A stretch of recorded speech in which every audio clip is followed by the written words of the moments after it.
முன்னோர்கள் ஆராய்ச்சி செய்து இந்த உலகத்துல இந்த பிரபஞ்சத்திலிருந்து எடுத்த கர்மவினை தீர்க்கக்கூடிய மூல மந்திரம். நீங்க கோவில்ல போய் விளக்கேத்துறதா இருந்தா இந்த மந்திரத்தை ஒரு முறை சொல்லுங்க. முற்பிறவியில செய்த பாவங்கள் எப்பிறவிக்கும் தொடராமல் இருக்க இப்பிறவியிலேயே என் தந்தை வழியில் வந்த கர்மாவனை, என் தாய் வழியில் வந்த கர்மாவனைகள், என் தாயுடைய கர்ப்பத்திலிருந்து நான் இந்த பூமிக்கு கொண்டு வந்த கர்மாவனைகளும் இன்றோடு நிவர்த்தியாகட்டுன்னு 5 தீபம் விளக்கேத்தி சாமிக்கு தேங்காய் வளம் பூ மாலை கல்கண்டு வாங்கி அர்ச்சனை பண்ணி உங்க ஜாதகத்தை கொண்டு போய் சாமி பாதத்துல வச்சு இன்னையோட எனக்கு எல்லாம் நல்லது நடக்கும்னு மனசார கும்பிட்டு வாங்க. வாழ்க்கையில அசுர வளர்ச்சிக்கு வந்து உங்க வாழ்க்கையில எல்லா கடமையும் முடிப்பீங்க. இந்த அஸ்வினி நட்சத்திரக்காரங்கள் எப்படி இருப்பாங்க, அவங்களுடைய குணாதிசயம் எப்படி இருக்கும்? இந்த அசுபதி நட்சத்திரத்துல யாராவது ஒருத்தர் பிறந்தா அவங்க கேது திசையில தான் பிறந்திருப்பாங்க. இந்த கேது திசை யார் அப்படின்னு கேட்டீங்கன்னா, கேது என்பது ஞானகாரகன். இயற்கையாகவே அசுபதி நட்சத்திரத்தில் பிறந்துக்கிறவங்களுக்கு ஞானம் உதயமாகும். அவங்களோட வீட்டில் பார்த்தீங்கன்னா அசுபதி நட்சத்திரக்கார வீட்டில் சித்தர்களுடைய படங்கள் இருக்கும்.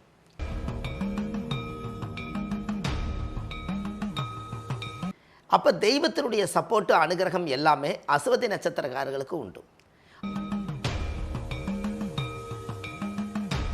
எல்லாம் பாருங்க, அந்த குடும்பத்துக்குள்ள அசுபதி நட்சத்திரக்காரி இருந்தால் அந்த ஊரில் ஒரு டாக்டர், ஒரு வைத்தியர் அந்த குடும்பத்திலே இருப்பாங்க, அந்த ஊர்லேயே இருப்பாங்க. அதே போல் அவங்கள கௌரவமாகவே வச்சுருக்கணும். ஏன் அப்படின்னு கேட்டிங்கன்னா, மேச ராசியில் தான் சூரியன் உச்சம், சூரியன் தான் கௌரவம். அவங்கள தாழ்த்தி பேசுனீங்கன்னா பிடிக்கவே பிடிக்காது. ஜோதிட நேயர்கள் அனைவருக்குமே அன்பான வணக்கம். நான் ரவினா. இன்றைய நேர்காணலில் நம்மோடு இணைந்திருக்கக்கூடிய சிறப்பு விருந்தினர் பாரம்பரிய திருவள்ளுவர் குலவம்சம் பிரசன்ன ஜோதிட ஞானி டாக்டர் சுப மாரிமுத்து அவர்கள் நம்மோடு இணைந்திருக்கிறார். அவரிடம் கேட்பதற்கு நிறைய விஷயங்கள் இருக்குது. வாங்க அவங்க கூட சேர்ந்து நிறைய விஷயங்களை கேட்டு தெரிஞ்சுக்கலாம். ஐயா வணக்கம். வணக்கங்கம்மா. வணக்கம். அனைவருக்கும் வணக்கம். பாரம்பரிய திருவள்ளுவர் குலவம்சம் பிரசன்ன ஜோதிடர் சுப மாரிமுத்து திருப்பூர்லேருந்து இந்த பதிவு உங்களுக்காக. சரி, இப்போது இன்றைக்கி இருக்க காலகட்டத்தில் எல்லாருமே நட்சத்திரம், ராசி இதை வச்சு நிறைய விஷயங்கள் சொல்லியிருக்காங்க. ஏன்னா மனிதர்கள் சந்திக்கக்கூடிய பிரச்சனைகள் அவ்வளவு இருக்குது அப்படின்னு சொன்னால் அதுக்கு மாற்று கருத்தே கிடையாது. பிறந்ததுலேருந்து வளர்ந்து அவங்களுடைய கடைசி காலம் வரைக்கும் நட்சத்திரம், ஜாதகம் இதை வச்சு தான் அவங்களுடைய வாழ்க்கையே தொடர்ந்து ரன் ஆகிக்கிட்டு இருக்குது. ஒவ்வொரு நட்சத்திர நேயர்களுக்குமே நீங்கள் நிறைய பலன்கள் கொடுக்க போகிறீங்க. ஸோ இதில் முதல்ல இருக்கக்கூடிய நட்சத்திரம் யார் அப்படின்னு பார்த்தீங்கன்னா அஸ்வினி நட்சத்திரக்காரங்க. இந்த அஸ்வினி நட்சத்திரக்காரங்களுக்கு நீங்கள் பலன் சொல்கிறதுக்கு முன்னாடி இந்த அஸ்வினி நட்சத்திரக்காரங்கள் எப்படி இருப்பாங்க, அவங்களுடைய குணாதிசயம் எப்படி இருக்கும்? சரி, ரொம்ப சந்தோஷம். அதாவது அம்மா அற்புதமான ஒரு கேள்வி கேட்டாங்க. பாருங்கள், இந்த உலகத்தில் நட்சத்திரம் கோடிக்கணக்கான நட்சத்திரம் இருக்குது. இந்த கோடிக்கணக்கான நட்சத்திரங்கள் நீங்கள் போய் நம்ம வீட்டில் மொட்டை மாடியில் போய் நம்ம கொஞ்ச நேரம் வானத்தை பார்த்து படுத்திருந்தோம்னா இந்த கோடிக்கணக்கான நட்சத்திரத்தை நீங்கள் பார்ப்பீங்க.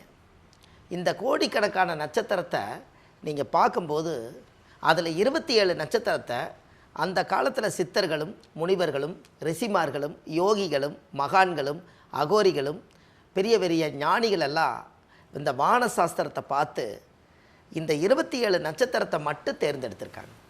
இந்த 27 நட்சத்திரத்தில் முதல் நட்சத்திரம் அசுபனி நட்சத்திரம். இந்த அசுபதி நட்சத்திரங்கிறது யார்? இந்த உலகத்தில் பாருங்கள், அசுபதி நட்சத்திரத்தில் ஒருத்தர் பிறந்திருக்கிறாங்க அப்படின்னு சொன்னால் அது ஏன் முதல் நட்சத்திரத்தை அசுபனியாக எடுத்தாங்க?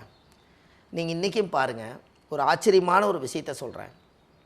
இந்த அசுபதி நட்சத்திரத்தில் யாராவது ஒருத்தர் பிறந்தா அவங்க கேது திசையில் தான் பிறந்திருப்பாங்க. இந்த கேது திசையில் தான் அவங்க பிறக்கணும். இந்த கேது திசை யார் அப்படின்னு கேட்டிங்கன்னா, கேது என்பது ஞானகாரகன். இயற்கையாகவே அசுபதி நட்சத்திரத்தில் பிறந்துக்கிறவங்களுக்கு ஞானம் உதயமாகும். அவங்களுக்கு அந்த கேதுங்கிறது ஒரு பெரிய ஞானியுமா, அதனால் ஞான உதயமாகும். அப்போ இந்த ஞானம் எங்கிருந்து வருது அப்படின்னு கேட்டிங்கன்னா, அவங்களுக்கு மட்டும் அமோனிசிய பவர். அமோனிசிய பவர்னு என்ன அப்படின்னா, கடவுள்கிட்டேருந்து பிரபஞ்சத்திலேருந்து கிடைக்க வேண்டிய சக்தியை அவங்கக்கிட்ட கரெக்டாக கடவுளுக்கு இவங்களுக்கு டைரக்ட் டீலிங் உண்டு. அதனால தான் கேது என்பது ஞானகாரகன், கேது என்பது மோட்சகாரகன். இந்த ரெண்டுமே ஞானமும் மோட்சமும் கேதுவோட கண்ட்ரோலில் போயிடுச்சு. அதனால தான் முதல் திசை அந்த காலத்தில் ஞானிகள் எல்லாம் முறையாக இந்த கேது திசையில் தான் ஆதி காலத்தில் பிறந்திருக்காங்க. அதனால தான் சித்தர்கள் ஆனாங்க. சித்தர்கள் ஆகிறதுக்கு என்ன ஐதீகம்னா, ஆன்மீகத்தை கடைப்பிடிச்சி இந்த உலக மக்கள் நலனுக்காக ஏதாவது ஒரு நல்ல விஷயத்தை செய்யணுங்கிறதுக்காகத்தான் இந்த ஆன்மீக நட்சத்திரத்திலேயே முதல் நட்சத்திரம் அசுபனி. இந்த அசுபனி நட்சத்திரம் அசுத்தாமன் பிறந்த நட்சத்திரம். இந்த அசுத்தாமன் பிறந்த நட்சத்திரங்கிறது உங்கள் வாழ்க்கையில் எங்கே இருக்குது அப்படின்னு கேட்டிங்கன்னா, ஜாதகத்தில் அந்த வீட்டில் பாருங்கள் மேச ராசியில் தான் பிறந்திருப்பாங்க. முதல்ல இவங்களோட வீடு பார்த்திங்கன்னா எப்படி இருக்குன்னா, அசுவதி நட்சத்திரம் மேசராசிக்கார் வீடு பார்த்திங்கன்னா, ஒரு சராசரியாக ஒரு கிராமத்தில் வாழ்ந்தாங்கன்னா இந்த வீடு வந்து பள்ளமாக இருக்கும், இல்லை ரோட்டுக்கு பள்ளம், இல்லாட்டி வீட்டுக்கு பள்ளமாக இருக்கும். ரெண்டாவது, அவங்களோட வீட்டில் பார்த்திங்கன்னா அசுவதி நட்சத்திரக்கார வீட்டில் சித்தர்களுடைய படங்கள் இருக்கும். ரெண்டாவது, ஆன்மீகத்தினுடைய பழைய புராணங்கள், ராமாயணம், மகாபாரதம், இந்த மாதிரி பழைய நூல்கள் எல்லாம் அவங்க வீட்டில் இருக்கும். ரெண்டாவது, அசுவதி நட்சத்திரத்தில் பிறந்துக்கிறவங்க பிறக்கும்போதே கேது திசையில் அவர் பிறந்திருப்பார். அவர் பிறந்து தலையெடுத்து ஆன்மீகத்துக்குள்ளே போனதுக்கப்புறம் தான் அந்த குடும்பமே ஒரு மாற்றத்துக்கு வரும். அப்போ தெய்வத்தினுடைய சப்போர்ட்டு, அனுகிரகம் எல்லாமே அசுவதி நட்சத்திரக்காரர்களுக்கு உண்டு. அவங்ககிட்ட பாருங்கள், அசுவதினா கேது, கேதுன்னா விநாயகர், விநாயகருடைய வாகனம் வந்து யானை, யானையோட பலம் யானைக்கே தெரியாதான் அப்படின்னா பாருங்கள். ஓகே, என்னங்கம்மா? Okay sir. யானையோட பலம் யானைக்கே தெரியாதுங்களா? ஏன் அப்படின்னு கேட்டிங்கன்னா, யானை வந்து நம்மளை விட பெரிய உருவம் இல்லைங்களா? ஆனால் அந்த பெரிய உருவம், ஆனால் ஆனைக்காரு வளர்த்துறவர் பார்த்தீங்கன்னா சின்னதாக ஒரு குச்சி வச்சுட்டு அந்த ஆனை பக்கத்தில் நிற்கிறாரு. அத்தச்சோடு யானை அந்த குச்சிக்கு சத்தியத்து கட்டுப்பட்டு அந்த யானை அந்த குச்சியை நீட்டினா அது உட்காருது, எந்திரிக்குது. அப்போ அவ்வளோ பெரிய சத்தியத்து கட்டுப்பட்டுருக்குதுன்னா அதனால தான் அசுவதி நட்சத்திரக்காரு சத்திய வாக்கு கொடுத்தா காப்பாற்றுவாங்களாம். அதனால தான் அந்த யானை வந்து சத்தியத்துக்கு அந்த குச்சி வந்து குழிக்குள்ளே இறக்கி விட்ருவாங்களா. யானையோட வரலாறு தெரியும் இல்லைங்களா? யானையை வந்து நம்ம மனிதர்கள் சொன்னபடி கேட்கணும் அப்படின்னா ஃபஸ்ட்டு ஒரு பெரிய குழிக்குள்ளே வந்து யானை இறக்கி விட்ருவாங்களாம். யானை இறக்கி விட்டு இந்த நான் சொல்கிறதெல்லாம் நீ செய்யணும்னு சொல்லி இந்த குச்சிக்கட்டை வந்து சத்திய வாக்கு வாங்குவாங்களாம். அதனால் அந்த குச்சிக்கட்டை வந்து அந்த யானை வந்து கடவுள்கிட்ட நமஸ்காரம் பண்ணி அந்த குச்சிக்கு சத்தியம் பண்ணி கொடுத்தாச்சுன்னா அந்த குச்சி என்ன சொல்லுதோ அது அப்படியே யானை கேட்குமா. அதனால தான் அந்த குச்சி கட்டுப்பட்டு அந்த யானை நிற்கிறதுக்கு காரணம். ஒரு தடி போட்டால் தாண்டாது. அதுபோல் அசுவதி நட்சத்திரக்காரு சத்தியத்துக்கு கட்டுப்பட்டவங்க, அவ்வளவு சீக்கிரமாக வாக்கு கொடுத்தா காப்பாற்றிடுவாங்க. அவ்வளவு சீக்கிரம் சத்தியத்தை வந்து என்றைக்குமே கொடுத்தது காப்பாற்றுவாங்க, சத்தியத்தை காப்பாற்றாமல் இருக்க மாட்டாங்க. அதுபோல் தான் இந்த விநாயகருடைய வாகனம். இப்போ இந்த அசுவதி நட்சத்திரத்தில் யாராவது பிறந்தா இருக்கிறதுலையே மருத்துவ நட்சத்திரம் எதுன்னு கேட்டிங்கன்னா அசுவனி தான். அசுவதி நட்சத்திரக்காரு கையில் மருந்து வாங்கி சாப்பிட்டா குணமாயிருமாங்க. ஏன்னா கேது என்பது மருத்துவம், அந்த கேதுங்கிறது ஞானகாரகன். அந்த காலத்தில் வந்து அசுவதி நட்சத்திரம் வந்து முதல் மருத்துவமாக வச்சுருக்காங்க. பாருங்கள், அசுவதி நட்சத்திரம் மேசராசி, அதோட வீடு வந்து மேசத்தில் சூரியனோட வீடு. சூரியன் என்பது வைத்தியம், அசுவனி என்பது மருத்துவம். இது எல்லாம் கலந்து மேசராசியில் இருக்கிறனால முதல் நட்சத்திரக்காரு அசுவதி நட்சத்திரத்தில் பெரும்பாலும் பாருங்கள் அதிகமாக டாக்டர் நிறைய பேர் இருப்பாங்க, கிராமங்களில் வந்து வைத்தியர் இருப்பாங்க. இவங்கெல்லாம் பாருங்கள் அந்த குடும்பத்துக்குள்ளே அசுவதி நட்சத்திரக்காரி இருந்தால் அந்த ஊரில் ஒரு டாக்டர், ஒரு வைத்தியர் அந்த குடும்பத்திலே இருப்பாங்க, அந்த ஊர்லேயும் இருப்பாங்க. எப்போவுமே அசுவதி நட்சத்திரக்கார் வீட்டுக்கு பக்கத்தில் பாருங்கள் வைத்தியர் இருப்பார். அதே போல் பாருங்கள் ஆஸ்பத்திரி பக்கத்தில் இருக்கும். அதே போல் அங்கே சூரியன் உச்சமாக இருக்கிறனால அரசாங்க பதவி உள்ளவங்க அங்கே பக்கத்தில் இருப்பாங்க. அசுவதி நட்சத்திரம் மேசராசி முதல் வீடு செவ்வாயாக இருக்கிறனால அவங்க வீடு முதல் வீடாக இருக்கும், அந்த ஊரினுடைய எல்லையாக இருக்கும். எடுத்தோடனே முதல்ல அவங்க வீட்டில் தான் போய் கேட்பாங்க. அங்கே சூரியன் உச்சமாக இருக்கிறனால அரசாங்க அதிகாரிகள் எல்லாரும் அதை சுற்றி வாழ்ந்துட்டு இருப்பாங்க. அப்போ செவ்வாய் என்பது மருத்துவம், அதனால் நரசு குடியிருப்பாங்க. இப்படி எல்லாம் வந்து ஆதி காலத்தில் இந்த நட்சத்திரம் வாசம் எங்கே வாழுதோ அதை சுற்றி இந்த மனிதர்களுடைய அந்த சுவாசமும் அதில் இருக்குது. அப்போ இந்த அசுவதி நட்சத்திரத்துக்கு எவ்வளோ பெரிய பலன்கள் வருதுன்னு பாருங்கள். இதெல்லாம் அவருடைய ஒரிஜினல் கேரக்டர். கோபம் வராது, வந்தால் தாங்காது. ஏன் அப்படி? செவ்வாயின்னா தைரியம், அவங்ககிட்ட இருக்கிற தைரியம் மட்டும் யாருக்கிட்டையுமே இருக்காது. ஆனை வந்து சத்தியத்துக்கு கட்டுப்பட்டு அதுக்கு நம்ம ஏதோ தஞ்சமாக இருக்குது நம்ம நினைக்கிறோம். அதே யானை மதம் பிடிச்சதுன்னா ஒரு ஊரவே அழிச்சு போடும். அவ்வளவு கோபம் யானைக்கு வருது இல்லையா? அவ்வளவு கோபம் மேசராசிக்கிட்ட இருக்குது அசுவதி நட்சத்திரக்காட்ட. ஆனால் தன்னடக்கத்தோடு அவங்க வந்து எப்படியாவது நம்ம நல்லா இருப்போன்னு சொல்லி அவங்க அந்த பொறுமையாகவே இருப்பாங்க. அப்போ இந்த அசுவதி என்றைக்குமே உள்வாங்கக்கூடிய பவர் உண்டு. ஏன் அப்படின்னா கேது திசையில் தான் அவர் பிறந்திருப்பாங்க. இந்த கேது திசையில் பிறந்துக்குன்னா கேது என்பது ரிவேர்ஸு. அப்போ இது வந்து உள்வாங்கக்கூடிய சக்தி வந்து அவங்களுக்கு அதிகமாக இருக்கும். அப்போ எல்லாத்தையுமே உள்வாங்கி வச்சுருவாங்க. எல்லாமே மனசுக்குள்ளே போட்டு அடக்கி வச்சு ஒரு நாள் இந்த மனசுலேருந்து ஒரு நாள் கோபம் வெடிக்கும் இல்லையா? அதுதான் மதம் பிடிக்கிறது. அதனால தான் மேசராசிக்காரர்களுக்கு கோபம் வராது, வந்தால் தாங்காது. அதே போல் அவங்கள கௌரவமாகவே வச்சுருக்கணும். ஏன் அப்படின்னு கேட்டிங்கன்னா மேசராசியில் தான் சூரியன் உச்சம், சூரியன் தான் கௌரவம்.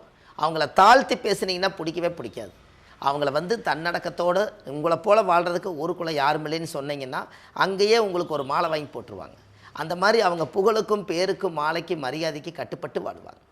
இது எல்லாமே அசுவதி நட்சத்திரம் தான் பாருங்களேன். அப்போது இந்த நட்சத்திரத்தில் ஒருத்தர் பிறந்தா பாருங்கள், இவர் வந்து 5 வயசில் 1 வருடத்தில் அறியா பருவத்தில் கொஞ்சி வர நேரத்தில் விளையாட்டாக இருந்திருப்பாங்க. இந்த 5 வயசுங்கும் போது அம்மா செல்லம், 10 வயசு வரும்போது அவங்களுடைய பக்குவ நிலைக்கு அவங்க வந்துடுவாங்க. இந்த 10 வயசுக்கு மேலே 15 வயசு 16 வயசு ஆகும்போது அவங்களுக்கு இந்த கல்வி காலங்கள் அவங்களுக்கு அதிகமாக இருந்திருக்கும். ஒரு 20 வயசு வரைக்கும் பார்த்திங்கன்னா அப்பா அம்மாவுடைய பேச்சு கட்டுப்பட்டே போகும். இந்த அசுவதி நட்சத்திரம் எது சொன்னாலும் சரிங்கம்மா சரிப்பான்னு கேட்பாங்க. 20 வயசுக்கு மேலே இவர் சொல்கிறது அவர் கேட்குற மாதிரி ஆயிரும். ஏன் அப்படின்னு கேட்டிங்கன்னா எல்லாமே அந்த அசுவதி நட்சத்திரம் காட்டுக்கிட்ட பல திறமைகள் இருக்குது. அங்கே அப்பாவும் உச்சமாகிறாரு. இந்த குழந்தை பிறந்ததுக்கப்புறம் அப்பா பலமாயிருவார். இந்த குழந்தை பிறந்த சூரியன் உச்சம், அந்த ரூட்டில் மேசம் வந்து சூரியன் உச்சம். இப்போ இவங்கெல்லாம் வாழ்க்கையில் ஒரு பெரிய அளவுக்கு அப்பா அம்மா நல்லா வாழ்கிறதுக்கு ஒரு பெரிய அங்கீகாரத்தை உருவாக்குறதுக்கு இந்த குழந்தையே சாட்சி. அப்போ இந்த அஸ்வதி நட்சத்திரத்தில் யாராவது ஒருத்தர் பிறந்தால் 20 வயசு வரைக்கும் படிப்பு காலம் போகும் இல்லைங்களாங்கம்மா. 20 வயசு வரைக்கும் படிப்பு காலம் போகும். இந்த 20 வயசுலேருந்து அப்போ அஸ்வதி நட்சத்திரம் கேது திசையில் அவங்க பிறந்திருந்தா கேது திசையை மொத்தம் 7 வருஷம் தாங்க. ஒரு 7 வருஷத்தில் தாயுடைய கர்ப்பத்திலிருந்து தொப்புள் கொடி அறுக்கும் நேரம் ஒரு 3 வருஷம் 6 மாதம் 10 நாள் அப்படி இருக்குதுன்னா அப்போ கேது திசை 3.5 வருஷம் தான் அவங்க ஒரு தாயோட கர்ப்பத்தில். அப்போ இந்த தாயோட கர்ப்பத்தில் 3.5 வருஷத்துக்கு அப்புறம் பார்த்தீங்கன்னா அதுக்கப்புறம் சுக்கிரன் திசை 20 வருஷங்க. அப்போ 20 வருஷம் ஒரு 3.5 வருஷம் எவ்வளவுங்க, 23.5 வருஷம் ஆச்சு. இந்த 23.5 வருஷத்துக்குள்ளே இவருக்கு சுக்கிரன் திசை முதலே போயிடுது. 23.5 வயசு அவர் மெச்சூரிட்டி ஆகிற காலத்தில் சுக்கிரன் திசை போயிடுது. ஆனால் அது என்ன ஆகும் அப்படின்னு கேட்டிங்கன்னா அந்த சுக்கிரன் திசை பிறக்கும் போதே சுக்கிரன் திசை போகிறவங்களுக்கு என்ன யோகம்னா 20 வருஷம் சுக்கிரன் திசை அந்த குடும்பத்துக்கு யோகம், இவருக்கு யோகம் இல்லை. ஏன்னா அவர் கேட்பார் இல்லைங்களா, எனக்கு 23 வயசு ஆச்சுங்க, நான் இப்போ தான் விவரம் தெரிஞ்சு படித்து சம்பாதிக்கலாம்னு நினைக்கும் போது எனக்கு சுக்கிரன் திசை போச்சுன்னு நினைப்பார். ஆனால் இவர் பிறந்ததுக்கப்புறம் இடம் வாங்குவாங்க, வீடு வாசல் கட்டுவாங்க, தொழில் அமைப்பாங்க, சமுதாயத்தில் பேர் புகழ சம்பாதிப்பாங்க. இந்த தெய்வ அம்சங்கள் எல்லாம் பொருந்தி கோயில் கட்டி கும்பாபிஷேகம் பண்ணி வைப்பாங்க. ஊருக்குள்ளே பெரிய மனுஷனை அப்பாவுக்கு எல்லா யோகத்தையுமே இந்த குழந்தை கொடுத்துரும். 23 வயசு வரும்போது சுக்கிரன் திசை முடிஞ்சு சூரியன் திசை வந்துடும். அப்போது 23 வயசுக்கு மேலே இவருக்கு படிப்பு காலம் முடிஞ்சிருங்களா. ஆணுக்காக இருந்தாலும் சரி பெண்ணுக்காக இருந்தாலும் படிப்பு காலம் 20லேருந்து 23 வயசுக்குள்ளே முடிஞ்சிடும். அப்போ இனி 23 வயசுக்கு மேலே சூரியன் திசை ஒரு 6 வருஷம்னா 30 வயசுக்குள்ளே கல்யாண யோகம் வந்துடும். கரெக்டுங்களாங்கம்மா. இப்போ பாருங்கள், அவருக்கு சூரியன் திசைக்கு அசுவனி நட்சத்திரத்தில் பிறந்துக்கிறவங்களுக்கெல்லாம் அந்த பார்டரில் பார்த்தீங்கன்னா சுக்கிரன் திசை கடைக்கூர்லையும் சூரியன் திசையில் தான் உங்களுக்கு கல்யாணம் நடந்திருக்கு. இது நீங்கள் ஜாதகத்தை எடுத்து இப்போ செக் பண்ணினாலும் ஆமாங்க எனக்கு கரெக்டாக 22 வயசு 23க்கு மேலே பொண்ணு பார்த்தாங்க, கல்யாணம் பண்ணேன். கரெக்டாக பார்த்தீங்கன்னா நீங்கள் சொன்ன மாதிரியே 30 வயசுக்குள்ளே எனக்கு கல்யாணம் முடிஞ்சிருச்சும்பாங்க. சில பேர்த்துக்கு திருமண தடை தோஷம் இருக்குங்க, அவங்களுக்கு எப்போவோ கல்யாணம் ஆகும். ஆனால் ஆர்டர் படி சூரியன் திசைக்குள்ளே இந்த உலகத்தில் அநேகம் பேருக்கு கல்யாணம் பண்ணி வச்சிடும் அசுவதி நட்சத்திரம். அப்போ பாருங்கள், அசுவதி நட்சத்திரத்தில் ஒருத்தர் பிறந்தால் சூரியன் திசையில் அவங்க கல்யாணம் பண்ணுறாங்க அப்படின்னு என்னங்க, அப்பா தான் சூரியன். அப்பாவோட உயிர் கரு போய் அம்மா கர்ப்பத்தில் வச்சு தானே ஒரு குழந்தை உருவாகுது. அப்போ கரு உருவாகும் போதே கர்மா உருவாயிருமா, அப்போவே பிறக்கும் போதே விதைக்கப்பட்டது. உனக்கு அசுவதி நட்சத்திரத்தில் பிறந்தால் கேது திசை முடிஞ்சு சுக்கிரன் திசை முடிஞ்சு 3ஆம் திசை சூரியன் திசை. இந்த 3ஆம் திசை சூரியன் திசை வந்தாச்சுன்னா அவங்களுக்கு யோகம் வந்தாச்சு. அப்போ சூரியன் திசையில் ஒரு கல்யாணம் பண்ணுவார். அதுக்கு அடுத்தது சந்திரன் திசை 10 வருஷங்க. 30 10 எவ்வளவுங்க, 40 வயசாச்சு. அப்போ கரெக்டாக பாருங்கள், 40 வயசுக்குள்ளே இந்த 30 வயசுக்கு மேலே கல்யாணம் பண்ணதுக்கப்புறம் கொஞ்ச நாள் கணவன் மனைவி நல்லா சந்தோஷமாக வாழ்ந்து முடிச்சுட்டு குழந்தைகள் உருவாகிடுவாங்க. அந்த குழந்தைகளுக்காகவே படிப்பு, அவங்களுடைய எதிர்கால திட்டங்கள், அவங்களுக்குன்னு நாளைக்கு வந்து ஒரு டாக்டர் படிக்க வைக்கணும், இந்த பிறந்த குழந்தைய நான் கலெக்டருக்கு படிக்க வைக்கணும், இப்படி எல்லாம் ஒரு திட்டங்கள் எல்லாம் இந்த 30 வயசுக்கு மேலே குழந்தைகள் பிறந்த உடனே 40 வயசுக்கு மேலே குழந்தைங்க மேலே எண்ணம் போயிடும். இந்த குழந்தைகளை எப்படியாவது படிக்க வைக்கிறதுக்கு நாம் இந்த உடம்பை ஒத்துழைச்சி நம்ம கணவன் மனைவி 2 பேரும் பாடுபட்டாதான் இந்த குழந்தைய காப்பாற்ற முடியுங்கிற எண்ணத்துக்கு இவங்க போயிடுவாங்க. இந்த அசுவதி நட்சத்திரம் பாருங்கள், இவங்களுக்கு வந்து ஆசையினால் கல்யாணமும் நடக்குது. 30 வயசுக்கு மேலே குழந்தைகளுக்காக வாழ்கிறாங்க. அதுக்கு மேலே 30லேருந்து 40 வயசுக்குள்ளே இவங்களுக்காக வாழ்ந்துட்டு கடைசியில் குழந்தைகளுக்காக வாழ்கிற காலமே 40 வயசுக்குள்ளே. அப்போது இப்போ நீங்கள் பார்த்தோம்னா கணக்கு பார்த்தா சந்திரன் திசை வந்து 40 வயசுக்குள்ளே வருது அப்படி தானுங்கம்மா. இந்த 40 வயசுக்குள்ளே இவங்களுக்கு என்ன எண்ணம் தோணும்னா, இத்தனை காலமாக நம்ம கஷ்டப்பட்டு வளர்ந்தோம், படித்தோம், கல்யாணம் முடித்தோம், இனிமேல் நம்ம சந்திரனை வீடு, நம்ம சமுதாயத்தில் நாம் ஒரு அட்ரஸ் மாதிரி குடியிருக்கிற மாதிரி ஒரு நல்ல வீடு கட்டிடணும், ஓகே. நம்ம கால்நடையாக போகாமல் ஒரு கௌரவமாக நம்மளுடைய ஒரு வாகனத்தில் ஒரு கார் வாங்கணும். இந்த எண்ணம் 30லேருந்து 40 வயசுக்குள்ளே அசுவதி நட்சத்திரக்காருக்கு வரும். இந்த யோகத்தை அது கொடுத்துருங்க. சந்திரன் என்பது ரிஷபத்தில் உச்சமாவார். ரிஷப வாகனம் அந்த காலத்தில் கண்ணன் தேரோட்டினார். அது மாதிரி அந்த சந்திர திசையில் பிறந்த ரோகிணி கார் ஓட்டும். அப்போ காரு வீடும் 40 வயசுக்குள்ளே இந்த யோகங்க. யாருக்கு? அசுவதி நட்சத்திரத்தில் பிறந்துக்கிறவங்களுக்கு. இந்த காரு வாங்கி வீடு வாசலெல்லாம் கட்டும்போது 40 வயசுக்கு மேலே அந்த சந்திர திசையில் ஒரு வீட்டை கொடுத்துரும். இல்லை அவங்க லோன் வாங்கியாவது கட்டுவாங்க. ஓகே. அதாவது யோகம்ங்கிறது ஒரு மனிதனுக்கு சம்பாரித்து தான் வரணுங்கிறது இல்லை.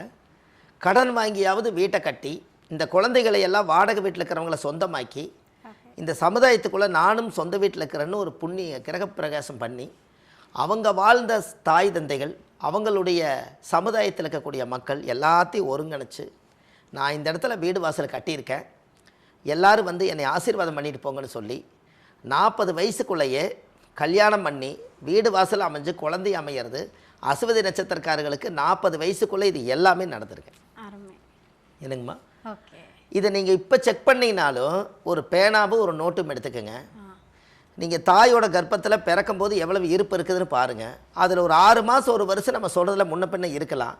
ஆனால் இந்த ஆர்டரை நம்ம எந்த வயசில் படித்தோம், எந்த வயசில் கல்யாணம் பண்ணோம், எப்போ குழந்தை பெற்றோம், எப்போ குழந்தைக்காக வாழ்ந்தோம், எப்போ வீடு கட்டணும்னு எடுத்து பார்த்தீங்கன்னா இந்த அசுவதி நட்சத்திரம் பிறந்துக்கிறவங்களுக்கு 40 வயசுக்குள்ளே இதெல்லாம் ஆர்டராக நடந்துடும். இது பெரிய மிராக்கல் தாங்க. கண்டிப்பாக கண்டிப்பாக. என்னங்கம்மா? இப்போ பிறந்ததுலேருந்து 40 வயசு வரைக்கும் என்ன அஸ்வதி நட்சத்திரத்துக்கு நடந்திருக்கு அப்படின்ட்டு ஒவ்வொரு விஷயம் துல்லியமாக போட்டு வச்சுருக்கீங்க. ஆமாங்கம்மா. ஓகே. அது நல்ல விஷயங்க. அப்போது 40 வயசுக்கு மேலே இப்போ பாருங்கள், குழந்தைகள்லாம் பிறந்துருச்சு, அவங்கள படிக்க வச்சுட்டுருக்குறாங்க. இப்போ கரண்ட்டில் 40ல் குழந்தைகளை படிக்க வச்சுட்டு இவங்களும் வேலை வெட்டி செய்கிறாங்க, அறிவுபூர்வமாக யோசிக்கிறாங்க. இப்போ 40 வயசுக்கு மேலே சந்திர திசை முடிஞ்சோடனே செவ்வாய் திசை ஒரு 7 வருஷங்க. அப்போ 47 வயசுங்கும் போது செவ்வாய் திசை வந்துடும். 48 என்பது ஒரு மண்டலம். இந்த செவ்வாய் திசை வந்தோடனே மறுபடியும் இவங்க பூமி வாங்கிறது கொஞ்சம் நாளைக்கு எதிர்காலத்தில் இவங்க வீடு கட்டிட்டாங்க. இந்த செவ்வாய் திசை வந்தோடனே எதுக்கு பூமி வாங்குவாங்கன்னா 2 குழந்தைகளை பெற்றுருவாங்க. அவங்களுக்கு நாளைக்கு வந்து இந்த ஒரு வீட்டில் குடியிருக்க முடியாதுன்னு வாரிசு சொத்தாக உருவாக்குறதுக்காக அவங்களுக்கு ஒரு இடம் வாங்கி வச்சுக்கலாம், அவங்க கல்யாணம் வரும்போது ஒரு வீடு கட்டி கொடுத்துட்டு அவங்க நிம்மதியாக வாழ்ந்துக்குவாங்கன்னு செவ்வாய் திசையில் ஒரு பூமி வாங்குவாங்க. செவ்வாய்னா பூமிகாரகன், அதனால் பூமி வாங்குவாங்க. அந்த யோகத்தை அது கொடுத்துருங்க. ஏன்னா அசுவதி நட்சத்திரத்தில் பிறந்துக்கிறவங்களுக்கு செவ்வாயோட வீட்டில் தான் அவர் பிறந்திருப்பார். முதல்ல பிறக்கும் போதே இவங்க பிறந்து கொஞ்ச நாள்லேயே ஒரு பூமி வாங்குவாங்க. அந்த செவ்வாய் திசையே வரும்போது மறுபூமி ஒன்று வாங்குவாங்க. எப்போவுமே 2 கரையை 3 கரையை அசுவதி நட்சத்திரக்காருக்கு நடக்கும். அப்போ இந்த பூமி தாயுடைய யோகம் முதல்ல அசுவதி நட்சத்திரக்காரர்களுக்கு உண்டு. அப்போது கரெக்டாக பாருங்கள், 47 வயசுக்குள்ளே அவங்க வாழ்க்கையில் கணவன் மனைவி சந்தோஷமாக வாழ்ந்து குழந்தைகளெல்லாம் பிறந்து மறுபூமி வாங்குகிற யோகம் வந்து 47 வயசுக்கு மேலே செவ்வாய் திசைக்கு அப்புறம் ராகு திசை 18 வருஷங்க. எப்படி? நான் ராகு திசை 18 வருஷம். அப்போ 47 48 வயசு வரைக்கும் வச்சுக்கலாமுங்க. அப்போ 48 ஒரு 18 எப்படி? 48 ஒரு 18 அப்படி வரும்போது உங்களுக்கு என்ன ஆகுதுங்க? 58 கிட்டத்தட்ட 66 வயசு ஆகுது இல்லைங்களா? 66 வயசுக்குள்ளே ஆல்ரெடி அசுவதி நட்சத்திரக்காருக்கு 66 வயசுன்னா நம்மளுக்கு 60 வயசுலேயே ரிட்டையர்டு தானே. என்னங்க? 60 வயசே வந்து கவர்மெண்ட் அங்கீகாரம். 60 வயசு உழைச்சிட்டு 60 வருஷம் மீதியை அப்படியே உடம்பை பராமரிச்சுட்டு நீங்கள் இந்த பூமியில் பொண்ணாட்டம் வாழ்ந்துட்டு போயிருங்கன்னு 60 வயசு வரைக்கும் எல்லாம் ஆடி அடங்கி நம்ம வீட்டில் உட்கார்ற வயசு வந்து 60. ஆனால் அவருக்கு யோகம் பாருங்கள், 66 வயசு வரைக்கும் ராகு திசை இருக்குது. இந்த ராகு திசையில் எல்லா கடமையும் முடிச்சிருவாங்க. அசுவதி நட்சத்திரத்தில் ஆண் பிறந்தாலும் சரி பெண் பிறந்தாலும் சரி 66 வயசுக்குள்ளே அவங்க பிறந்து தலையெடுத்து பாருங்கள் எப்படியெல்லாம் படித்து கல்யாணம் பண்ணி குழந்தைகளெல்லாம் பெற்று வளர்த்தி ஆளாக்கி கடைசியாக வந்து அதுகளுக்கு பிள்ளைகளுக்கு கடமை 2 குழந்தை பிறந்தாலும் கூட 2 குழந்தைகளுக்கு அப்போ இவங்களுக்கு வயசு நீங்கள் கணக்கு போடணும் இல்லைங்களா? இவங்களுக்கு 66 வயசுன்னா 30 வயசுக்குள்ளே கல்யாணம் நடக்குதுன்னா பிள்ளைகளுக்கு 33 வயசு வந்துடும் இல்லைங்களா? அதனால் அவங்களுக்கு 30 வயசு வரும்போது இவங்களுக்கு 66. ஓகே. அதனால் கண்டிப்பாக இந்த பக்குவ நிலைக்கு வரும்போது மாப்பிள்ளை வந்து பொண்ணு கேட்பாங்க, பொண்ணு மாப்பிள்ளை கேட்பாங்க இல்லைங்களா? அப்போ 60 வயசுக்குள்ளே இவங்க பெற்ற குழந்தைங்க 2 பேர்த்துக்குமே கல்யாணம் பண்ணி கொடுத்து அந்த குழந்தைங்களுக்கு பேர்காலம் பார்த்து அதுகளுக்கு வளகாப்பு செய்து அந்த வளகாப்பு செஞ்ச குழந்தை எடுத்து இந்த அம்மா எடுத்து வளர்த்துற அளவுக்கு 66 வயசுக்குள்ளே இவ்வளோ யோகத்தை கொடுக்குதுங்க அசுவனி நட்சத்திரத்துக்கு. இது எப்படின்னு பாருங்களேன். Super super. அதாவது பிறப்பிலிருந்து இறப்பு வரை அப்படின்ற மாதிரி ஆமாங்க. அஸ்வினி நட்சத்திரக்காரங்கள் வந்து தன்னுடைய கொள்ளு பேத்தி வரைக்குமே வந்து ஆமாங்க. அந்த வாழ்க்கையை ரொம்ப அழகா வாழ்வாங்க. அழகாக வாழ்கிறதுக்கு அந்த திசை ஆர்டர் கொடுக்குதுங்க. ஆ பிறக்கும்போது கேது திசையில் பிறந்தாங்க. 1ஆம் திசை, 2ஆம் திசை சுக்கிரன் திசை, 3ஆம் திசை சூரியன் திசை, 4ஆம் திசை சந்திரன் திசை, 5ஆம் திசை செவ்வாய் திசை, 6ஆம் திசை ராகு திசை. இருக்கிறதே 9 திசை தான். கண்டிப்பா. இதில் 6ஆம் திசைக்குள்ளேயே 6ஆம் இடம் என்பது உழைப்பு அடங்கிருது. 6 என்பது உழைச்ச பலன் பின்னாடி வந்துடுது.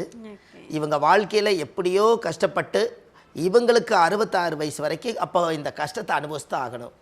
நல்லதோ கெட்டதோ எல்லாத்தையும் இந்த உலகத்தை சுற்றி பார்த்துட்டு 60 வயசுக்குள்ளே தன்னுடைய பெண்கள் நம்மளுடைய பெத்த மக்களுக்கு கல்யாணம் பண்ணி வச்சுட்டு அவங்க நிம்மதியாக வாழக்கூடிய காலம் ராகு திசையில் தான் அவங்க வந்து வீட்டோடு உட்காருவாங்க. அவங்கள வேலைக்கே போக சொன்னாலும் ராகு திசை வந்தால் அவ்வளோதானுங்க. என்னோடய உடம்பு நல்ல ரத்தம் இருந்தது, ஒரு காலத்தை நான் உழைச்சேன், நான் பாடுபட்டேன் பாருங்க, அந்த பிள்ளைக்கு நான் வந்து இடம் வாங்கி வச்சேன், கொஞ்சம் நகை நட்டு சேர்த்தி வச்சேன், ஒரு இடம் வாங்கி வீடு கட்டி வச்சேன், இவ்வளோ தாங்க இந்த நெஞ்சு பாடுபட்டுது. இப்படியெல்லாம் ஆதி காலத்தில் முன்னோர்கள் கஷ்டத்தோட வறுமையிலையும் கூட அவ்வளவு தூரம் தன்னுடைய பிள்ளைகளுக்காக வாழக்கூடிய ஒரே நட்சத்திரம் அசுவனி. குழந்தைகளுக்காகங்க. என்ன இதில் என்னென்னா ஒரு விஷயம் என்னென்னா அசுவதி நட்சத்திரக்காருடைய குடும்பத்துக்குள்ளே கருக்கலைப்பு நிறைய நடக்கும். எப்படி கருக்கலைப்பு அப்படின்னா அசுத்தாமன் பிறந்த நட்சத்திரம், அந்த கருக்கலைப்பு நடந்தது. எல்லாருடைய வீட்லேயுமே அசுவதி நட்சத்திரக்கார வீட்டில் ஒரு கருக்கலைப்பாது வரும். அதனால் என்ன அப்படின்னு கேட்டிங்கன்னா இந்த குழந்தைகளுக்கு வந்து அந்த தோஷங்கள் வராமல் இருக்கிறதுக்காக எப்போவுமே குரு பகவானை இவங்க கையோட கும்பிடணும். குரு தான் குழந்தை, அதனால் அதை கையோட கும்பிடணும்.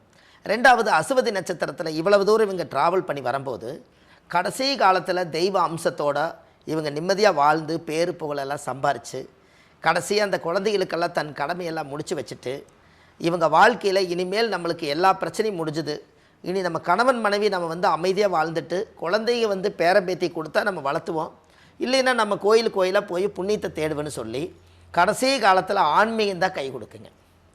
என்னங்கம்மா, ஆன்மீகம் தான் கை கொடுக்கும். இந்த ஆன்மீகத்துக்காக எந்த கோயிலுக்காக இருந்தாலும் அவங்க விளக்கு போடுவாங்க, பூஜை பண்ணுவாங்க, சாமி கும்பிடுவாங்க, வீட்டை கோயிலாட்டம் வச்சுருப்பாங்க. எப்போவுமே முருகா முருகாம்பாங்க, ராமா ராமாம்பாங்க. அவங்க வீட்டில் ராமாயணம் மகாபாரதமெல்லாம் படித்த பெரியவங்கெல்லாம் இருப்பாங்க. இவங்களதெல்லாம் சேர்த்து வச்சு மொத்தமாக பார்த்திங்கன்னா அவங்களோட வாழ்க்கையில் அசுவதி நட்சத்திரத்தில் பிறந்து எந்த ஒரு பாவத்தையும் சாபத்தையும் கர்மத்தையும் சுமக்காத நட்சத்திரம் அசுவனி. ஏன்னா அதனால தான் சித்தர்கள் எல்லாம் யோசித்து அசுவனி நட்சத்திரத்தை முதல் நட்சத்திரமாக வச்சுருக்காங்க. அப்போ அதுக்கு தோஷம் இல்லையல்ல. ஏன் அப்படின்னா பிறப்பும் அங்கே தான் பிறக்குது, கடைசியில் இறப்பும் கேதுல தான் முடியுது பாருங்கள். அதாவது அசுவதி நட்சத்திரம் கேது என்பது மோட்சம்னு அதை நம்ம சொல்கிறோம், விதையை விதைச்சதும் அசுவனியில் தான் சொல்கிறோம். அப்போ ஞானகாரகனும் மோட்சகாரகனும் அவர் தானே. அப்போ ஒரே உயிருக்குள்ளே 2 அர்த்தத்தை வச்சுருக்காரு ஆண்டவன். இப்படியெல்லாம் யோசிச்சிருப்பாங்கன்னு பாருங்கள். 18 சித்தர்கள் எதுக்காக இந்த உலகத்துக்கு வந்தாங்கன்னா லட்சக்கணக்கான சித்தர்கள் வாழ்ந்திருக்கலாம், ஆனால் இந்த உலக பிரபஞ்சத்துக்கு கனெக்டட் ஆனவங்க 18 பேர் தான். அதனால தான் 18 சித்தர்கள்னு பேர். அந்த 18 சித்தர்களில் யாரோ ஒருத்தர் அசுவதி நட்சத்திரத்தை இந்த உலகத்தில் பிரபஞ்சத்தில் இப்படித்தான் வாழ்ந்துட்டு போகணும்னு சொல்லி ஆதி காலத்தில் சாஸ்திரப்படி எழுதுனதுனால அதன்படி ஆர்டராக இன்றைக்கி இந்த திசையை கண்டுபிடிச்சது சித்தர்கள் தான், அந்த புத்தியை கண்டுபிடிச்சது சித்தர்கள் தான். இந்த திசைகளுக்கெல்லாம் வருஷம் போட்டது அவங்க தானே போட்டிருப்பாங்க. 120 வருஷம் ஒரு மனிதனுக்கு ஆயுள் வேணும்னு சொல்லி இது யார் இதை கண்டுபிடிச்சிருப்பா? பெரிய மிராக்கள் இல்லைங்களா? நீங்கள் 120 வருஷம் வரும்போது உடம்பு மெலிஞ்சு தடி ஊனிடுறாரு இல்லைங்க.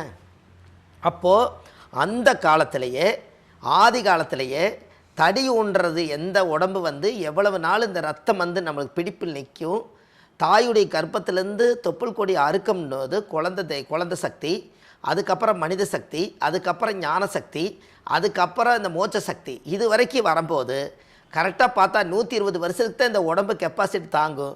இந்த 120 வருஷத்தை எப்படி கொடுத்துருக்காங்கன்னா அந்த காலத்தில் சூரியன் திசை 6 வருஷம், சந்திரன் திசை 10 வருஷம், செவ்வாய் திசை 7 வருஷம், ராகு திசை 18 வருஷம், குரு திசை 16 வருஷம், சனி 19 வருஷம், புதன் 17 வருஷம், கேது 7 வருஷம், சுக்கிரன் 20 வருஷம். இதை மொத்த கூட்டினீங்கன்னா 120 வருஷம் வரும். இந்த 120 வருஷம் இவங்க ஒவ்வொரு நாளும் கடக்கும்போது இவங்க உடம்புல இருந்து ஒரு நாள் கழிச்சிட்டால் 120 வருஷத்தில் ஒரு நாள் கழிஞ்சாலும் ஒரு வருஷம் கழிஞ்சாலும் இவங்களோட ஆயுள் 120 வருஷத்துக்கு தான் ஆண்டவன் அந்த காலத்தில் எழுதி வச்சுருக்காங்க.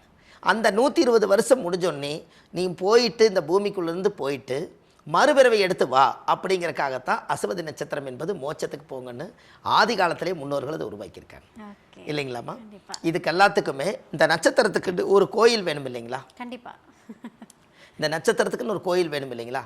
அந்த கோயிலை வந்து வாழ்க்கையில் அசுவதி நட்சத்திரத்தன்னைக்கு இந்த பூமிக்கு நீங்கள் வந்திருக்கிறீங்கன்னா அந்த பூமிக்கு வரும்போது அந்த அசுவதி நட்சத்திரத்தினுடைய தாயுடைய வாசலுக்கு நீங்கள் போயிட்டு வந்தால் தானே உங்களுடைய ஜென்ம நட்சத்திர தோஷ நிவர்த்தி ஆகும்.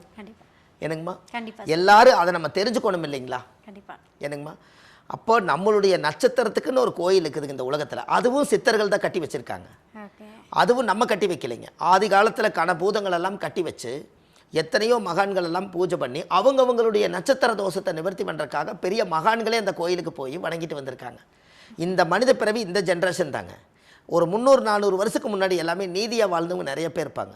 அவங்கெல்லாம் மகான்களாக மாறியிருப்பாங்க. அவங்கெல்லாம் போய் நான் இந்த நட்சத்திரத்தில் பிறந்தால் அதுக்கு அடையாளம் அந்த நட்சத்திரத்தினுடைய சிவனவோ அந்த பெருமாளவோ நான் பார்த்துட்டு வந்தால் தான் எனக்கு மோட்சம் கிடைக்குன்னு பிறந்த நட்சத்திர கோயில் போயிட்டு வந்தால் தான் பிறப்பு திசை வேலை செய்யும். என்னங்கம்மா? இப்போ நீங்கள் சொல்லிட்டீங்க அஸ்வினி நட்சத்திரத்தோடைய எதிர்காலம் எப்படி இருக்கும் எல்லாத்தையும் சொல்லிட்டீங்க. இப்போ நீங்கள் பேசும்போதே சொல்கிறீங்க இந்த கோவிலுக்கு போயிட்டு வாங்க உங்களுக்கு எல்லாமே வந்து நல்லதாகவே நடக்கும், கர்மா காலியம் அப்படின்னு சொல்லிட்டு ஒரு விஷயத்த சொல்கிறீங்க. இப்போ இந்த அஸ்வினி நட்சத்திரம் எந்த கோவிலில் போய் வழிபட்டால் வாழ்க்கை மாறும்? கண்டிப்பாங்கம்மா. அதாவது அசுவதி நட்சத்திரத்துக்கு வாழ்க்கையில் ஒரு சித்தர்கள் உருவாக்கணும் தானுங்க. அதாவது என்னென்னு கேட்டிங்கன்னா அஸ்வதி நட்சத்திரத்துக்கு பிறவி மருதீஸ்வரர் கோயிலுங்க. இந்த பிறவி மருதீஸ்வரர் கோயில் திருத்துறைப்பூண்டியில் இருக்குதுங்க. திருவாரூர் போகிற வழியில் திருத்துறைப்பூண்டியில் இருக்குது. இந்த கோவிலில் போய் 5 விளக்கு தீபம் சுவாமிக்கு தேங்காய் பழம் மாலை கல்கண்டு வாங்கி அர்ச்சனை பண்ணி அந்த கோவிலில் சாமி கும்பிட்டு வந்தீங்கன்னா அந்த பிறவி மருதீஸ்வரருங்கிறது இந்த பிறவிலேயே அந்த கர்மாவை நிவர்த்தி ஆகுங்களா. அதனால் இந்த கோயிலுக்கு நீங்கள் போயிட்டு வரும்போது ஒரு பெரிய ஒரு வாழ்க்கையில் ஒரு சிறப்புங்க. ஒரு அடுத்த தலைமுறைகள் நம்ம நல்லா இருக்கணும் இல்லைங்களா? அதுக்காக இந்த பிறவி மருதீஸ்வரர் கோயில் வாழ்வது ஒரு முறை வாழ்த்தட்டும் தலைமுறை. இந்த கோயிலுக்கு போயிட்டு வாங்க, நல்லாயிருக்கு. சூப்பர் ஐயா. அது இங்கே கண்டிப்பாக அதை நம்ம அந்த கோயிலில் போய் நீங்கள் வணங்கிட்டு வந்தாலே உங்களுடைய கர்ம கழியும். இந்த கர்ம கழியும். தர்மங்கள் செய்ய செய்ய கர்மங்கள் குறையுமா தீரும்னு எந்த புக்கிலும் இல்லை. இந்த புத்தகத்தை நான் எழுதியிருக்கேன். இந்த புத்தகம் அசுவதி நட்சத்திரம் எல்லாமே இருக்குதுங்க. பாருங்கள், இது ஆதிகால பரிகாரங்கள்னு போட்டிருக்கு பாருங்கள். ஆதிகால பரிகாரங்கள். இந்த புக்கு வந்துங்கம்மா 1736 பரிகாரம். இது ஒரு பெரிய புத்தகம் தெரியுதுங்களாங்கம்மா? இந்த பாருங்க, இது வந்து ஒரு பெரிய புத்தகம். முருகர் வந்து இது ஒரு காட்சி கொடுக்கறது மாதிரி. இதில் 1736 பரிகாரம் கொண்ட புத்தகம். இந்த புத்தகம் வந்து நம்ம பாரம்பரிய திருவள்ளுவர் குல வம்சத்தில் பிறந்து இந்த உலகத்தில் நம்ம என்னைக்காவது ஒரு நாள் இந்த பூமிக்குள்ளே நம்ம வந்து ஒரு நாள் போய் சேருவோம். அந்த சேர்ந்ததுக்கு அப்புறம் கூட நம்ம வாழ்றதுக்கு அப்புறம் இந்த புத்தகம் நம்மளுக்கு வாழு இல்லைங்களா? அதனால் ஆமாம், புத்தக வாழு. புத்திரம் பிறக்கும், புத்தகம் பிறக்குமா? எப்படிங்கம்மா? புத்திரம் பிறக்கும். இன்னைக்குலேருந்து நாளை குழந்தை பெற்றுக்கலாம், ஆனால் இந்த புத்தகத்தை பெற்க முடியுமா? அப்போ புத்திரம் பிறக்கும், புத்தகம் பிறக்குமா? அந்த புத்தகம் பிறக்க வைக்கணுங்கிறதுக்காக ஒரு 32 வருஷ ஜோதிட அனுபவத்தில் இந்த புத்தகத்தை எழுதி இந்த உலகத்துக்கு வந்து ஒரு சேவையாக சமர்ப்பணம் பண்ணியிருக்கேங்க. அந்த புத்தகம் இது ஆன்லைன்லேயே கிடைக்குதுங்க. இன்றைக்கி எல்லாருமே இதை வந்து ரொம்ப விருப்பப்படுறாங்க. 1736 ஆதிகால பரிகாரம் நீங்கள் சொல்கிறீங்களே, அப்போ கண்டிப்பாக இந்த புத்தகம் ஒவ்வொரு வீட்டில் இருக்க வேண்டியது. எழுதுறதுக்கு எவ்வளோ சிரமப்பட்டிருப்பீங்க. எப்படியாவது இந்த புத்தகத்தை வாங்கி நம்மளும் இந்த ஆன்மீகத்தை தெரிஞ்சுக்கணும், ஜோதிடங்களை பற்றி தெரிஞ்சு நம்ம வம்சத்துக்கு நம்ம தலைமுறைக்கு காப்பாற்றுறதுக்கு இதில் ஏதாவது ஒரு நல்ல விஷயத்தை படித்து நிறைய பேர்த்து காப்பாற்றோன்னு இந்த புத்தகத்தை இப்போ நிறைய பேர் ஆன்லைன்லேயே வாங்குறாங்க. இந்த கீழே போயிட்டு இருக்கிற நம்பருக்கு நீங்கள் கால் பண்ணிங்கன்னா இந்த புத்தகம் ஆன்லைன் 2 நாளில் உங்களுக்கு கிடச்சிரும். ஆமாங்க, இது ஒன்று உருவாக்கியிருக்கேன். அதே போல் பாருங்கள், இதுதான் அசுவதி நட்சத்திரம். இது புத்தகத்தை பாருங்கள் எப்படி இருக்குது, பார்த்துட்டிங்களா? பாருங்கள், ரைட்டு, இது விட்டுருங்க. இவர் பாருங்கள், விஸ்வாமுத்திரர் தெரியுதுங்களாங்கம்மா? விஸ்வாமுத்திரர் தெரியுதுங்களா? இவர் வந்து விஸ்வாமுத்திரர். இந்த விஸ்வாமுத்திரர் வந்து திருநெல்வேலி மாவட்டம் கூடங்குளம் விஜயாபதி விஸ்வாமுத்திரருடைய ஆலயம். அந்த இடத்துல தான் அவருடைய மூலஸ்தானம் இருக்குது. அந்த கோவிலுடைய இருக்கக்கூடிய விஸ்வாமுத்திரருடைய மூல மந்திரம் தான், மூல எந்திரம் தான் இது. இந்த எந்திரம் வந்து இதுவரைக்கும் யாரும் வந்து உருவாக்க முடியல. ஏன் உருவாக்க முடியல? இதோட ஆதி மூலம் தெரியல. அதனால் எந்திரம் இது வரைக்கும் இல்லை. அந்த கோவிலில் போய் பார்த்தா அந்த எந்திரமே இல்லை, ஸ்ரீசக்கரம் தான் இருக்குதுங்க.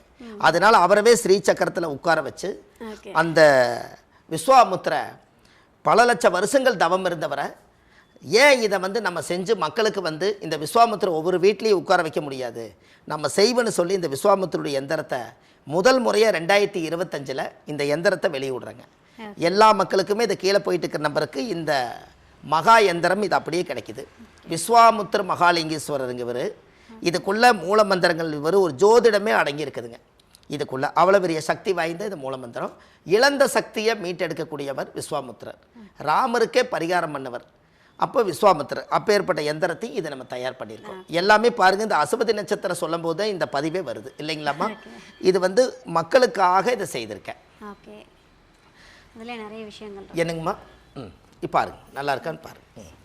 தெரியுதுங்களாங்கம்மா.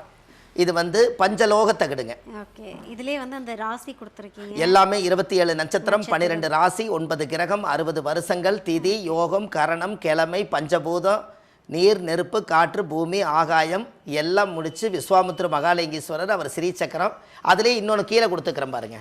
விஸ்வாமுத்திரக்காகவே இந்த புத்தகத்தை எழுதும் போது ஒன்று எடுத்தேன். முற்பிறவியில் செய்த பாவங்கள் எப்பிறவிக்கும் தொடராமல் இருக்க இப்பிறவியிலேயே என் தந்தை வழியில் வந்த கர்மாவினைகளும் என் தாய் வழியில் வந்த கர்மாவினைகளும் தாயுடைய கர்ப்பத்திலிருந்து நான் இந்த பூமிக்கு கொண்டு வந்த கர்மாவினைகளும் இன்றோடு நிவர்த்தியாகட்டுன்னு மனசார விளக்கு போடுங்க. உங்களுடைய கர்மெல்லாம் குறைஞ்சு இந்த உலகத்தை நல்லா இருப்பீங்கன்னு சொல்லி வாழ்வது ஒரு முறை, வாழ்த்தட்டும் தலைமுறை. பாரம்பரிய திருவள்ளுவர் குல வம்சம், பிரசன்ன ஜோதிடர் சுப மாரிமுத்து. நன்றி, வணக்கங்கம்மா.